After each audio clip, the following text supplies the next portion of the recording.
So here we have the Last Command Battle Pack. It was a Disney Store exclusive, still is. I think they still have quite a few left. They've clearanced it a few times. It's gone into a decent discount, and I picked it up one of those times. Now, I still love the expanding universe, and the original Thrawn trilogy set of books are still some of the best Star Wars media out there, so I was excited that those books got a little bit of love in action figure form, and they made this set. The downside is there is really only 2 new figures out of this pack of 4.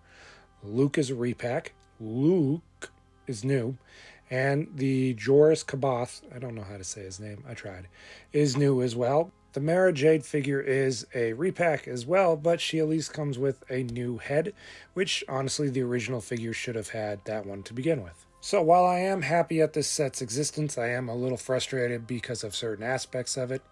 But let's go ahead and open up and see if at least the 2 new figures are worthwhile.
And here we have the Disney Store exclusive Last Command 4-pack.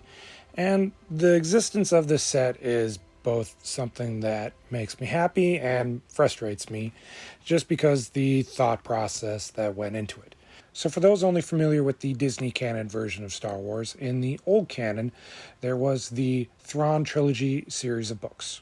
Heir to the Empire, Dark Force Rising, and The Last Command, which is where this series of 4 figures is supposed to be from.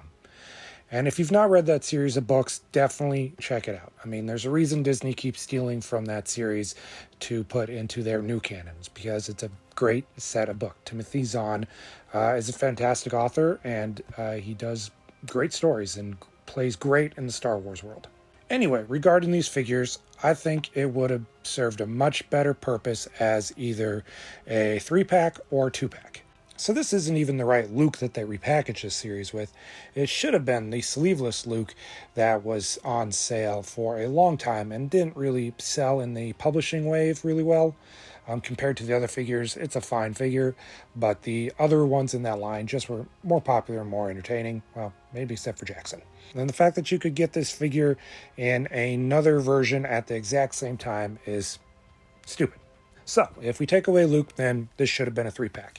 And it would have been a little less frustrating of a 3-pack if that existed, just because Mara Jade was a little difficult to get hold of. I know I never saw her in stores. I did eventually snag her when she was in stock on Amazon. And this version, they at least give you the hooded head. And there's been a little bit of an update in the paint apps on her regular head in the eyes. But overall, the rest of her is completely the same figure. So I'm not mad she's included, just because she was a little difficult to get and gives people a chance to get her again who may have missed her or just, weren't in the game at the time. But really, not enough time has passed from that single version being available for her to be already thrown into a multi-pack. So if it wasn't a 3-pack, we could have done a 2-pack instead, which would have been the Dark Jedi, whose name I have never been able to pronounce correctly, so I'm not going to try now. And then the Luke, which is a clone of Luke, made from the severed hand that he lost on Cloud City in Empire Strikes Back. And so he's also got the lightsaber handle that he was holding then. This is clearly a kit bashed figure. The torso is from Kit Fisto. The legs and the boots, I'm pretty sure, are both from the Dagobah Luke. I've not been able to figure out where these arms are from, so if anybody knows and can point me in the right direction, let me know in the comments below, because I cannot figure it out. I don't think it's from Obi-Wan, Qui-Gon, Mace. I'm not sure. But other than those reused parts, we do get a new sculpted head and a soft good robes, so I would have been okay if it was just these two in like a 2-pack. But for some reason, Hasbro doesn't think a 2-pack of 2 unknown characters would sell. So they throw in, somebody that the common shopper does know, Luke. And then just another repack of Mara. Did that help the set sell? No, because the set still saw several deep discounts on the Disney store. And some people got it for a pretty good steal. I can't remember what I paid. I think it was whatever the first discount went up for, and free shipping, whatever. I didn't pay full price for it, and you probably shouldn't have either. As of this video, it's still in stock on the Disney store. It's still in stock on the Big Bad Toy Store and Hasbro Pulse. So there's plenty of places for you to get it, or, keep an eye on for when it will get discounted. So if somehow you don't have this Luke and this Mara, and these will be 4 completely new figures for you, then at the $100 price tag, it's not bad. Like I said, the additional accessories with Mara and the soft goods robe and, the little bit of the newness that you do get in the set make it worthwhile. But if you've already got half of these figures, then just wait for it to go on clearance. I don't think it's worth getting the full price if it's not something that is completely new to you.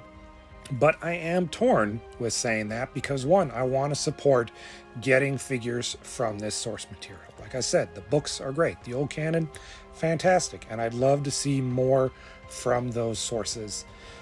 But Hasbro's got to do better, I think, in order to make me want to get those.